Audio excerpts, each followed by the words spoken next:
Business creates jobs for the worker. That's what's going on here. And income equality is a myth. There's no way to do it. You can't enforce and structure wages at a governmental level. You can only do it on supply and demand. And if there's a lot of unskilled, untrained workers out there, they're not going to make a lot of money. What you need to do is encourage people to go to school, get training, to work hard at their job, and they will prosper. And that's really the only way to grow this economy and grow jobs. What we need are jobs, not some sort of rule that says you got to make X amount of dollars for doing job A, B, or C. Ro, you mentioned the fact that, I want to get this in here, that you think it's significant that this speech was given in Chicago. Why is that?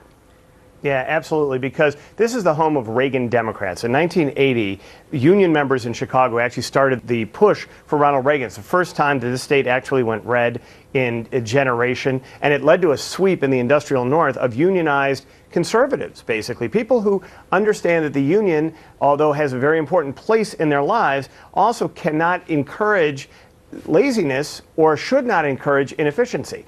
And that was a message that was very, very, very, very well struck with union members in the automotive industry and in industrial and steel and all the rest of that. And so what you see here now is, I think, is Christie's going right for this. He's saying, yeah, everybody talks about income equality or inequality, and really the issue is if you work hard, you will do well. And that's really at the very essence of this. And I think that's the message that will strike with most Americans. Let me stay with you for 1 second. Do you think it's a political winner? I think this is the central biggest question when we head into the next round of elections. You know, do people want a handout? Do they want to be protected? Are they willing to take a little bit less across the board so that everybody has a more equal amount? Or do they want a little bit more, as Chris Christie says? And Leslie may be right when you look at some of these previous elections. Well, I think there's the lofty nature of what Chris Christie was trying to say is accurate.